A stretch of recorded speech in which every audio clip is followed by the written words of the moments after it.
अरे भैया, एक बात तो चंडीगढ़ से साबित हो गया कि बगैर बेईमानी का भाजपा एक मेयर नहीं जिता सकती है। लोकसभा के चुनाव में 90 करोड़ से के आसपास मतदाता हैं, तो वहां कैसी गड़बड़ी होती हो। माने पूरा देश का आदमी निकम्मा है, वो प्रधानमंत्री का दलित, पिछड़ों और आदिवासियों के हक मारने वाली सरकार आज प्रधानमंत्री को रतौंधी है, दिनौधी है, नहीं दिखता है। अब सीबीआई ईडी को नहीं दिखता है, आप नेताओं को ही सिर्फ डराया धमकाना का मोदी मोदी मोदी मोदी 24 घंटा तो यही जपते रहते हो। देश में ना आपको बेरोजगारी दिख रही है, ना महंगाई दिख रही है, ना देश के युवाओं की तकलीफ दिख रही है। भारतीय जनता पार्टी, प्रधानमंत्री नरेंद्र मोदी, अमित शाह दूरबीन लेके घूम रहे थे यूपी। भ्रष्टाचार के खिलाफ, परिवारवाद के खिलाफ इतनी लंबी लंबी बातें किया करते थे, ऐसे जैसे इसरो अंतरिक्ष में फेंकता है वैसे ही मित्रों पूरे देश में घूम घूम कर काला धन, भ्रष्टाचार की बात कह रहे हैं। कितना गिर रहा है देश में, बेरोजगारी कितना बढ़। तिहारी खुद बोलेगा यही। आज अजीत पवार के बारे में तिहारी की बोलने के यादव के यहाँ क्यों गए? मैं तो पूछ रहा हूँ कि जो फाइल लेकर ऐसे लाद के चल रहा था ED, CBI, income tax, Bhajpa के हाथों से हाथ मिलाकर गलबैयां करके आज वो सीबीआई के पास फाइल अब तो ये साबित हो गया कि जिसके हाथ में है भाजपा का झंडा, समझो वो भ्रष्टाचारी, बलात्कारी या तो गुंडा। सारी विपक्षी दलों का नेता जेल के अंदर होने वाले हैं। देखिए, आप लोग विपक्षी नेता की बात छोड़ दीजिए, जो भाजपा में है, जो नहीं था, जिस पर CBI, ED, income tax daily पैसेंजरी का काम कर रहा था, उस पर तो चर्चा कर लीजिए। जो प्रधानमंत्री भ्रष्टाचार के खिलाफ, परिवारवाद के खिलाफ इतनी लंबी लंबी बातें किया करते थे, ऐसे जैसे इसरो अंतरिक्ष में फेंकता है वैसे ही मित्रों पूरे देश में घूम घूम कर काला धन, भ्रष्टाचार की बात कह रहे थे, तो अब तो ये साबित हो गया कि जिसके हाथ में है भाजपा का झंडा, समझो वो भ्रष्टाचारी, बलात्कारी या तो गुंडा। आपने नहीं देखा अजीत पवार को? जिस अजीत पवार को खुद प्रधानमंत्री ही नहीं, प्रधानमंत्री जिस पार्टी में हैं, उस पार्टी के तमाम छोटे बड़े नेता कहते नहीं थकते थे चक्की पिसिंग पिसिंग, तो वो उसको सम्मान, भ्रष्टाचारियों को सम्मान देने का काम कौन करता है? भारतीय जनता पार्टी। प्रधानमंत्री नरेंद्र मोदी, अमित शाह दूरबीन लेके घूम रहे थे यूपी में, और वो दूरबीन भगवा दूरबीन है जो दिखता ही नहीं है कि भाजपा में जितने बलात्कारी हैं, जितने भ्रष्टाचारी हैं, जितने देश के लुटेरे हैं, जो लोगों को लूट लूट कर भारतीय जनता पार्टी के फंड में चंदा दे, वो कुछ भी करे, नंगा नाचे, सैया हुआ कोतवाल हम नंगा नाचेंगे, वो वाली कहावत को चरितार्थ करती है। आज हसन मुशर्रफ पर कोई कार्रवाई की बात नहीं होती, आज छगन भुजबल पर बात नहीं होती, आज नारायण राणे पर बात नहीं होती, आज हेमंत बिश्व शर्मा पर बात नहीं होती, आज शुभेंदु अधिकारी पर बात नहीं होती। आखिर क्यों? आखिर विपक्ष के नेताओं को ही सिर्फ डराया धमकाया क्यों जाता है? क्यों परेशान किया जाता है? अब देखिए, अरे क्या बात कर रहे हो, जेल जा रहा है एक एक जो करप्शन में वो लिप्त है। अजीत पवार जेल में है या मुख्यमंत्री है? आप बताओ ना, उप मुख्यमंत्री या वित्त मंत्री है ना भाई, जेल में गया। अरे नारायण राणे केंद्रीय मंत्री बना ना यार। अरे कौन है शुभेंदु अधिकारी जो शारदा का अभियुक्त था, जो स्टिंग ऑपरेशन में पैसा लेते पकड़ा गया? क्या प्रधानमंत्री को रतौंधी है, दिनौधी है, नहीं दिखता है? अब सीबीआई, ईडी को नहीं दिखता है? आप बताइए। आप परिवारवाद की बात, लंबा लंबा भाषण छोड़ते, सिर्फ अखिलेश यादव, लालू यादव के परिवार में परिवारवाद दिखता है।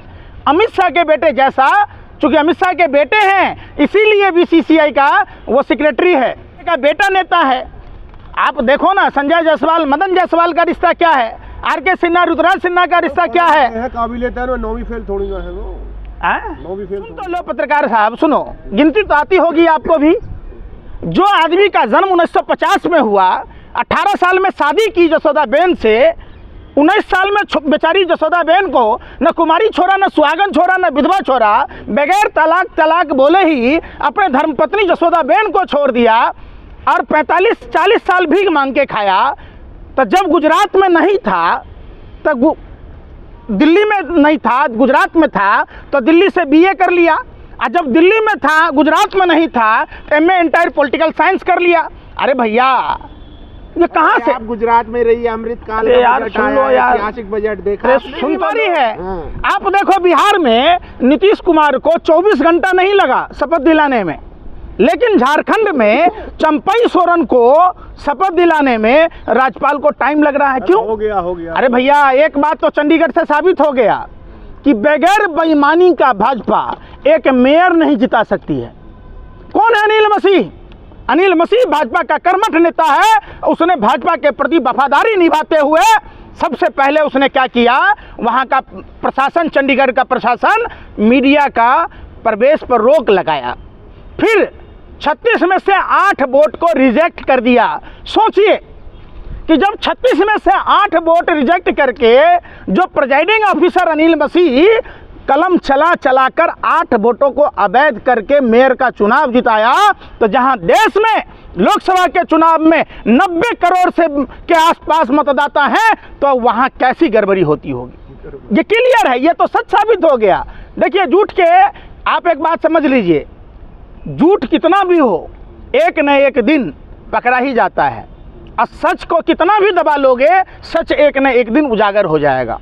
तो ये क्लियर सी बातें हैं। मोदी जी ने दिल जीते हैं देश की जनता के। जसोदाबेन का तो दिल नहीं जीत पाया, तुम्हारा जीत लिए हैं। तो अरे नहीं, जसोदाबेन से ज़्यादा प्रिय थे क्या?